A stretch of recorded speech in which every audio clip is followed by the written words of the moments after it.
Hello friends, എല്ലാവർക്കും ഗൗതമിൻ്റെയും അളകനന്ദൻ്റെയും പിങ്കിയുടെയും ഇന്നത്തെ super real വിശേഷത്തിലേക്ക് സ്വാഗതം. അതിനു മുമ്പ് നിങ്ങൾക്ക് എൻ്റെ ചാനൽ ഇഷ്ടപ്പെട്ടെങ്കിൽ സബ്സ്ക്രൈബ് ചെയ്യുക, ലൈക്ക് ചെയ്യുക, കമൻറ്റ് ചെയ്യുക. പുതിയ വിശേഷങ്ങളൊക്കെ ആയിട്ട് എല്ലാ ദിവസവും ഞാൻ നിങ്ങളുടെ മുൻപിലുണ്ടായിരിക്കും. അപ്പം വളരെ നിർഭാഗ്യകരമാകുന്ന ഒരു അവസ്ഥയിലേക്കൂടെയാണ് നമ്മൾ ഗൗതമിൻ്റെയും നന്ദയുടെയും കഥ പോകുന്നത്. കാരണം ഇന്നു മുതൽ ഇനി വൈകുന്നേരം നമുക്ക് ഗൗതമിനെയും നന്ദയും കാണാൻ കഴിയില്ല. ഇന്ന് പകൽ 2 മണി മുതലാണ് ഇനിയുള്ള ഈ കഥ നടന്നുകൊണ്ടിരിക്കുന്നത്, റിയൽ സ്റ്റോറി നടന്നുകൊണ്ടിരിക്കുന്നത്. അപ്പം വരും ദിവസം മുതൽ ഞങ്ങൾ വൈകുന്നേരം പ്രൊമോ വിശേഷം ഇടുന്നുണ്ട്. അതിനോടൊപ്പം രാവിലെ തന്നെ റിയൽ വിശേഷം വന്നു കഴിഞ്ഞാൽ നിങ്ങളിൽ എത്തിക്കുന്നതായിരിക്കും. അപ്പോൾ ഇന്നെന്തായാലും നമ്മുടെ തുടങ്ങിയ ദിവസമായതുകൊണ്ട് ഇന്ന് പകൽ 2 മണിക്കാണ് റിയൽ സ്റ്റോറി നടക്കുന്നത്. ഏതായാലും വിശേഷങ്ങൾ പറയാതിരിക്കാൻ കഴിയാത്തതുകൊണ്ട് ഇന്നും പറയുകയാണ് ഈ സമയത്ത്. അപ്പം ഇന്നത്തെ വിശേഷം തുടങ്ങുന്നത് പിങ്കിനെ എരിവുകയറ്റുന്ന നമ്മുടെ ഗിരിജയുടെ തന്ത്രപ്രധാനമാകുന്ന ചില നീക്കങ്ങൾ കാണിച്ചുകൊണ്ടാണ്. അപ്പം പിങ്കിയോട് ഗിരിജ പറയുകയാണ്, എങ്ങനെയെങ്കിലും നീയാണ് ആ കുഞ്ഞിൻ്റെ അമ്മയെന്ന് സ്ഥാപിക്കണം. നിനക്ക് ആ ടെലസ്കോപ്പുമായിട്ട് അവൾ നിന്നെ കുഞ്ഞിനോട് സംസാരിക്കാൻ വന്നപ്പോൾ അത് വലിച്ചെറിഞ്ഞ് കളയത്തില്ലായിരുന്നോടി എന്ന് ചോദിക്കുക. അപ്പം പിങ്കി പറയാണ്, അങ്ങനെ ചെയ്യാൻ പറ്റില്ല, നമുക്ക് ഒരു പരസ്യമായിട്ടൊരു പ്രതിഷേധത്തിലേക്കോ ഒരു വഴക്കിലേക്കോ നമുക്ക് പോകാൻ പറ്റാത്തൊരവസ്ഥയാണ് ചിറ്റേന്നൊക്കെ പിങ്കി പറയും കേട്ടോ. അപ്പോൾ ഗിരിജ പറയാം, അങ്ങനെയൊന്നും പറഞ്ഞിട്ട് കാര്യമില്ല, എങ്ങനെയെങ്കിലും നമ്മൾ നിൻ്റേതായി മാറണം. ഗൗതമിൻ്റെയും നന്ദയുടെയും കുഞ്ഞാണ് എങ്കിലും അത് നീയാണ് ആ കുഞ്ഞിൻ്റെ അമ്മ, യഥാർത്ഥ അമ്മയെന്ന് സ്ഥാപിച്ചെടുക്കാൻ എന്തെങ്കിലും ഒരു ചടങ്ങുണ്ടാക്കണമെന്ന് പറയുകയാണ്. അപ്പോൾ പെട്ടെന്ന് പിങ്കി ചോദിക്കുക, ചടങ്ങോ? അല്ല, അത് ഞാൻ ഒരു ഓളത്തിലങ്ങ് പറഞ്ഞതാണ് എന്ന് പറയുകയാണ്. അപ്പോൾ പിങ്കി പറയണം, എന്തായാലും ചിറ്റയെ ഒരു ഓളത്തിൽ പറഞ്ഞതാണെങ്കിലും ആ ചടങ്ങ് അത് നല്ലൊരു തുറുപ്പ് ചീട്ടാണല്ലോ, നമുക്ക് ആ ചടങ്ങിലങ്ങ് വെച്ച് തുടങ്ങിയാറോ എന്ന് ചോദിക്കുക. അപ്പോൾ ഗിരിജയ്ക്ക് മനസ്സിലായില്ല.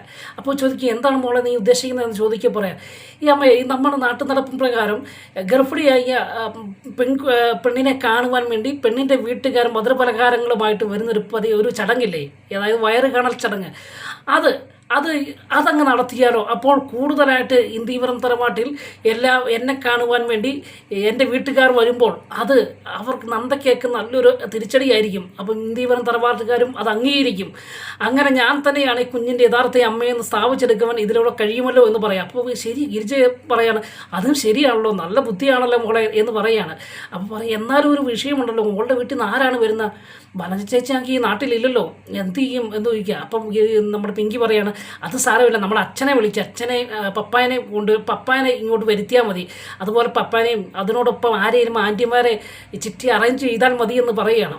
അന്നേരം നമ്മുടെ ഗിരിജ പറയുന്നുണ്ട്, നിൻ്റെ പപ്പ വരുമോടി, പ്രഭുവേട്ടൻ വരുമെന്ന് എനിക്ക് തോന്നുന്നില്ല, ഈ സറോഗസിക്ക് പോലും എതിരില്ലായിരുന്നോ എന്നൊക്കെ ചോദിക്കുകയാണോ. അപ്പോൾ അതൊക്കെ ഞാൻ വരുത്താമെന്ന് പറഞ്ഞ് പെട്ടെന്ന് തൻ്റെ പപ്പാനെ വിളിക്കുക. പ്രഭുരാമനെ വിളിക്കുന്ന ഒരു ഭാഗമാണ്. പ്രഭുരാമനെ വിളിച്ച് എന്താണ് ഈ അസമയത്ത് വിളിക്കുന്നത് എന്ന് പിങ്കിയോട് ചോദിക്കുമ്പോൾ പിങ്കി പറയുകയാണ്, പപ്പാനെ വിളിക്കാൻ എനിക്ക് സമയത്തിന് അസമയമോ വല്ലതും നോക്കേണ്ട കാര്യമുണ്ടോ എന്ന് ചോദിക്കുക കേട്ടോ. അല്ല, നീ അങ്ങനെ എന്താണ്, നീ സോപ്പിങ്ങും ഒക്കെ ആയിട്ടാണല്ലോ വന്നിരിക്കുന്നത്, നിൻ്റെ എന്തെങ്കിലും തന്ത്രമാണോ എന്ന് ചോദിക്കുക. ഞാൻ എന്ത് സോപ്പിടാനാ പപ്പ എന്ന് ചോദിച്ച് നമ്മുടെ പ്രൊഫസറെ സോപ്പിടുന്ന ഒരു ഭാഗങ്ങളാണ് കാണുന്നത്. അങ്ങനെ പറയുകയാണ്, പപ്പ എന്തായാലും ഒരു കാര്യം ഓർക്കണം, ഞാനൊരു കാര്യം പറയാൻ വേണ്ടിയാണ് വിളിച്ചതെന്ന് പറയാം. എന്താണെന്ന് ചോദിക്കുക.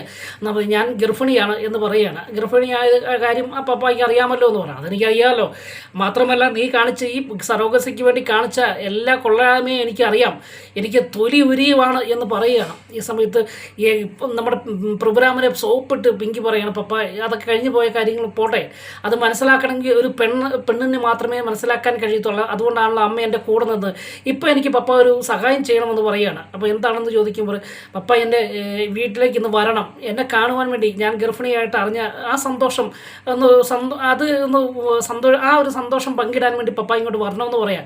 അപ്പോൾ പെട്ടെന്ന് പ്രോഗ്രാം പറയാണ്, ഞാൻ വരില്ല എന്ന് പറയുകയാണ്. എനിക്ക് അതുപോലത്തെ ഈ നാറിയ കേസിന് ഞാൻ വരില്ല എന്ന് തന്നെ തറപ്പിച്ച് പറയാം. അപ്പോൾ പെട്ടെന്ന് പിങ്കി പറയാം, പപ്പ വന്നില്ലെങ്കിൽ ഇനി ഒരിക്കലും ഇങ്ങനത്തെ ഒരു ചടങ്ങിന് പപ്പായ്ക്ക് എന്നെ കാണേണ്ടി വരില്ല എന്ന് പറയുക. അങ്ങനെ അപ്പം പെട്ടെന്ന് ഈ പ്രോഗ്രാമിന് എന്തോ പോലെ തോന്നുകയാണ്.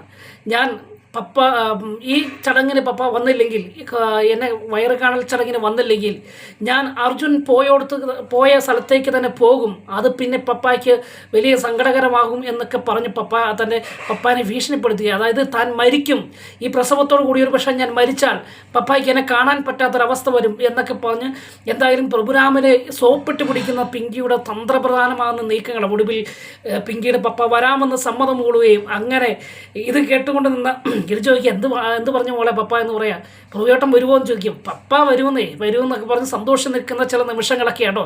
എന്തായാലും പ്രോഗ്രാമിന് വരാതിരിക്കാൻ പറ്റാത്ത ഒരു ഭീഷണിയുടെ മുൻപിൽ പിങ്കി മരിച്ചു കഴിഞ്ഞാൽ തന്നെ കാണാൻ അല്ലെങ്കിൽ ഈ ചടങ്ങുകൾക്കൊക്കെ പപ്പ വരാതിരുന്നത് വലിയ ദുഃഖകരമാകും എന്നൊക്കെ പറഞ്ഞപ്പോൾ പ്രോഗ്രാമിനൊന്നും മനസ്സിൽ ഒരു വേദന ഉണ്ടായിട്ടോ. അങ്ങനെ വരും തന്നെയാണ് തൻ്റെ പപ്പ പിങ്കിയോട് പറയുന്നത്. അതിനുശേഷം കാണുന്നത് നമ്മുടെ ലക്ഷ്മിയും നമ്മുടെ മോഹിനിയും ചായ മോഹിനിക്ക് ചായ ഒറ്റി കൊടുത്തിട്ട് പറയാം, നീ പവിത്രയ്ക്ക് ഇത് കൊണ്ട് കൊടുക്കാൻ പറയാം. അപ്പം മോഹിനി പറയും ഞാൻ കൊടുക്കുകയാണെന്ന് പറയാം. അവൾ എന്നെയും എൻ്റെ മോനെയും പോലീസ് സ്റ്റേഷനിൽ കയറ്റും അല്ലെങ്കിൽ ജയിലിൽ കയറ്റും എന്ന് പറഞ്ഞവർക്ക് ഞാനും കൊണ്ട് കൊടുക്കണമെന്ന് ചോദിക്കുകയാണ്. അപ്പോൾ പെട്ടെന്ന് നമ്മുടെ ലക്ഷ്മി പറയുന്നത് നീ ആവശ്യമില്ലാത്ത കാര്യങ്ങളൊക്കെ ചിന്തിക്കാതെ ആ വിഷയത്തിൽ പിന്നെ അവളുടെ അച്ഛൻ എന്തെങ്കിലും വന്ന് പറഞ്ഞതിൽ പിന്നെ അവൻ മുറിയിൽ നിന്ന് പോലും ഇറങ്ങിയിട്ടില്ല ഇത് എന്ന് പറയാം. അപ്പോൾ പെട്ടെന്ന് മോഹിനി പറയാണ് നന്ദമോളാണ് ഇങ്ങനെയൊക്കെ ചെയ്തെങ്കിൽ ഏട്ടത്തെ അങ്ങനെ ചെയ്യുമോ, കൊണ്ട് ചായ കൊടുക്കുമോ, അവളെ സ്നേഹിക്കുമോ എന്നൊക്കെ ചോദിക്കുക. അപ്പോൾ പെട്ടെന്ന് നന്ദയും പറയാം ആൻറ്റി നമ്മൾ മോഹിനിയോട് പറയാം അങ്ങനെ നമ്മൾ ചിന്തിക്കില്ല, അവളുടെ അച്ഛൻ എന്തെങ്കിലും പൊട്ടത്തരം കാണിച്ചതിന് അവളെ എന്തിനാണ് നമ്മൾ കുറ്റം പറയുന്നത്, അവളെ നമ്മൾ ചേർത്ത് നിർത്തുകയല്ലേ വേണ്ടത്, അതുകൊണ്ട് അങ്ങനെ ചിന്തിക്കില്ല എന്നൊക്കെ പറഞ്ഞ് നമ്മുടെ മോഹിനിനെ ഒരു തണുപ്പിക്കുന്ന ഭാഗമാണ് നമ്മുടെ ലക്ഷ്മിയും നന്ദയും കൂടെ കൂടി. ആ സമയത്താണ് പിങ്കിയും ഗിരിജയും കൂടെ വരിക. എന്താണ് ഇവിടെ ചർച്ച ചെയ്തുകൊണ്ടിരിക്കുന്നത് എന്ന് ചോദിക്കുകയാണ്.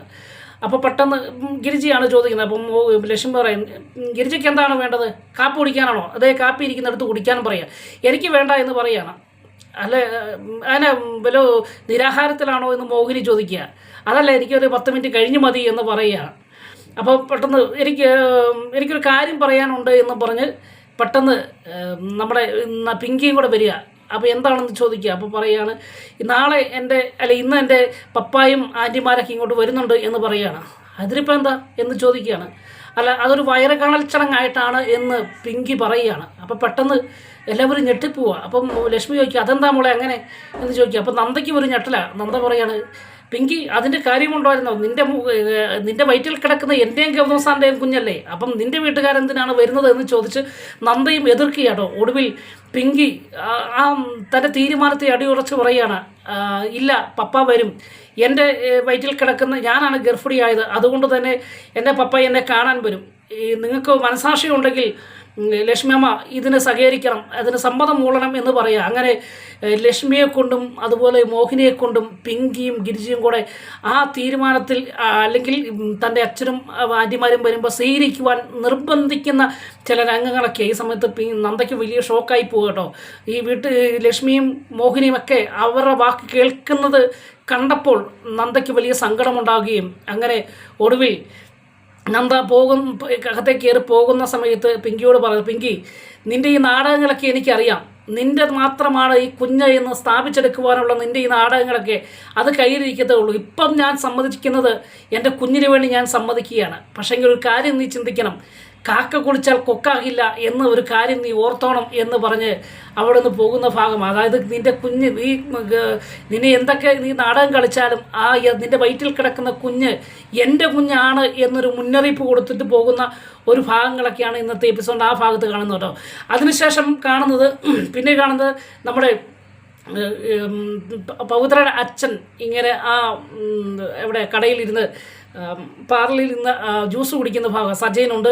അപ്പോൾ ഈ സമയത്ത് പെട്ടെന്ന് സജയനോട് തൻ്റെ പവിത്രയുടെ അച്ഛൻ ചോദിക്കുക എടാ നീ അവൻ്റെ ഷോപ്പിലെ നമ്പറൊക്കെ എങ്ങനെയും അറേഞ്ച് ചെയ്ത് വിളിച്ചെന്നോർത്ത് അവരിങ്ങോട്ട് വരുമോ എന്ന് ചോദിക്കാതെ അത് അരുണിനെ സജയൻ വിളിച്ചു, ഫോൺ നമ്പർ അറേഞ്ച് ചെയ്ത് വിളിച്ചു ഈ പാർലറിലേക്ക് വരണമെന്നും അങ്ങനെ അവിടെ വെച്ച് പവിത്രയുടെ സകല കഥകളും പറയുവാൻ വേണ്ടി ശ്രമിക്കുന്ന നമ്മുടെ പവിത്രയുടെ അച്ഛനെയും സജയനെയുമാണ് കാണുന്നത്. അപ്പോൾ പെട്ടെന്ന് സജയൻ പറയാം വരുന്നേ അവൻ വരാതിരിക്കുകയല്ലോ എന്ന് പറയുകയാണ്. അപ്പോൾ പെട്ടെന്ന് പവിത്രയുടെ അച്ഛൻ സജയനോട് ചോദിക്കുക നീ എന്താണോ പറഞ്ഞത്, എല്ലാ കാര്യങ്ങളും തുറന്ന് പറഞ്ഞോ എന്ന് ചോദിക്കുക. ഇല്ല, ചെറിയൊരു സ്പാർക്ക് അല്ലെങ്കിൽ ചെറിയ തീ കൊളുത്തിയിട്ടാണ് പോകുന്നത്, അതുകൊണ്ട് തന്നെ വരും എന്ന് പറയുകയാണ്. ഈ പറഞ്ഞുകൊണ്ടിരിക്കുന്ന സമയത്ത് തന്നെ അരുൺ കയറി വരിക കേട്ടോ. അരുൺ കയറി വന്നപ്പോഴത്തേക്ക് വന്നിരിക്കുക അരുൺ എന്ന് പറയുകയാണ് നമ്മുടെ സജയൻ. അപ്പോൾ പറയും ഇരിക്കുന്നില്ല, എനിക്ക് സമയമില്ല, എനിക്ക് തിരക്കുണ്ട്, ഷോപ്പിൽ നല്ല തിരക്കാണെന്ന് പറയുക. ഇരിക്കുന്നേ എന്ന് പറഞ്ഞ് സജയൻ നിർബന്ധിച്ച് അരുണിനെ ഇരുത്തുകയാണ്. കടയൊക്കെ അതൊക്കെ നമുക്ക് കുടുംബം ഉണ്ടെങ്കിലേ നമുക്ക് ബിസിനസ്സിൽ കാര്യമുള്ളൂ, അല്ലെങ്കിൽ പണം ഉണ്ടാക്കിയിട്ട് വലിയ കാര്യമുള്ളൂ. അതുകൊണ്ട് കുടുംബം പോയി കഴിഞ്ഞാൽ എന്താണ് എന്നൊക്കെ ചോദിച്ച് നമ്മുടെ അരുണിനെ അവിടെ പിടിച്ചിരുത്തുകയും അരുണിനോട് പറയുകയാണ് കഴിഞ്ഞ ദിവസം ഞാനൊരു കാര്യം പറഞ്ഞിരുന്നല്ലോ, അത് ചോദിച്ചു, പവിത്രയോട് ചോദിച്ചോ എന്ന് സജയൻ അരുണിനോട് ചോദിക്കുക കേട്ടോ. ഞാൻ ചോദിച്ചിരുന്നു. അപ്പോൾ അവളെന്ത് ഉത്തരം പറഞ്ഞു?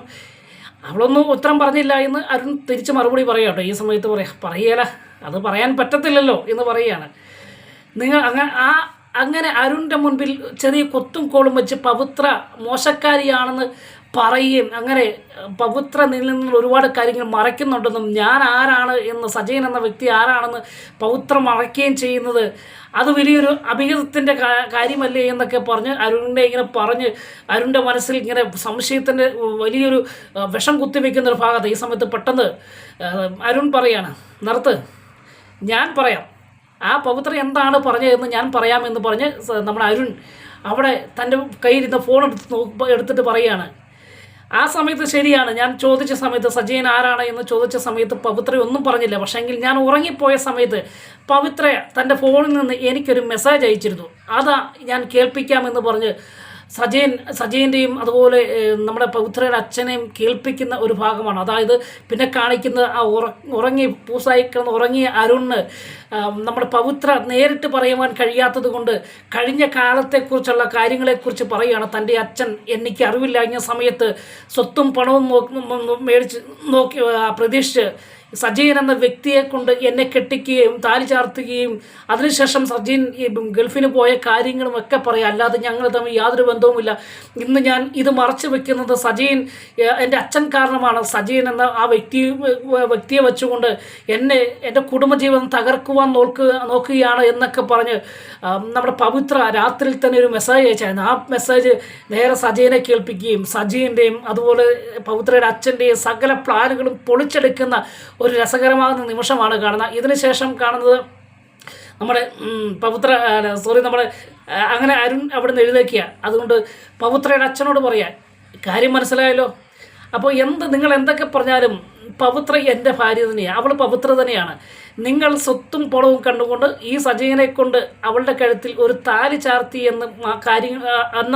മാത്രം താലി ചാർത്തിയത് കൊണ്ട് മാത്രം എൻ്റെ പവിത്രയല്ലാതെ പോകില്ല എന്ന് പറയുകയും അതുകൊണ്ട് ഇനി ഈ ഓലപ്പാമ്പുമായിട്ട് എൻ്റെ മുൻപിലേക്ക് വരില്ലെന്ന് പറഞ്ഞ് നമ്മുടെ അരുൺ അവിടെ നിന്ന് ഇറങ്ങിപ്പോകുമ്പോൾ പെട്ടെന്ന് സജയൻ അരുണോ നിൽക്കാനും പറയുക. അപ്പോൾ പെട്ടെന്ന് അരുൺ നിന്ന് കഴിഞ്ഞപ്പോഴത്തേക്ക് അരുണോട് പറയുകയാണ്, ഓക്കെ ശരി, സമ്മതിച്ചു, നിനക്ക് നിൻ്റെ ഭാര്യ വിശ്വാസമാണ്, അവൾ പൗത്രയാണ്, എല്ലാം ഓക്കെ. പക്ഷേങ്കിൽ ഈ കാര്യം നിൻ്റെ വീട്ടിലറിഞ്ഞാൽ എങ്ങനെയിരിക്കും എന്ന് ചോദിക്കുന്ന ഒരു ഭാഗമാട്ടോ. അപ്പോൾ പെട്ടെന്ന് അരുൺ ഒന്ന് പാളിപ്പോകുന്നുണ്ടോ. അരുൺ അറിഞ്ഞിട്ട് പിടിച്ചു നിർത്തിയിട്ട് പറയുകയാണ്, നിനക്ക് നിൻ്റെ ഭാര്യ പൗത്രയായിരിക്കാം, പക്ഷേ ഈ വിവരം ഞങ്ങൾ നിൻ്റെ വീട്ടിലറിയിച്ചാൽ നിൻ്റെ വീട്ടുകാർ അവളെ അംഗീകരിക്കുമോ, നിന്നെ അംഗീകരിക്കുമോ, ഈ സമൂഹം നിന്നെ അംഗീകരിക്കുമോ, ഈ സമൂഹത്തിൻ്റെ മുൻപിൽ നിനക്ക് തല ഉയർത്തി നടക്കുവാൻ കഴിയുമോ എന്ന് ചോദിക്കുക. അങ്ങനെ പൗത്രേനെ മനസ്സിലാക്കിയെന്ന് കണ്ട് ഒന്ന് പാളിയെങ്കിലും അടുത്ത ഉന്നം ഇന്ദീവരം തറവാട്ടിൽ പവിത്രയുടെ ചരിത്രങ്ങൾ പറയുമെന്ന് ഭീഷണി മുഴക്കി പോകുന്ന ഒരു ഭാഗമൊക്കെ കാണിച്ചുകൊണ്ടാണ് ഇന്നത്തെ എപ്പിസോഡ് അവസാനിക്കുന്നത്. വീണ്ടും നാളത്തെ വിശേഷവുമായി കാണുമ്പോൾ എല്ലാവർക്കും ഗുഡ് ബൈ.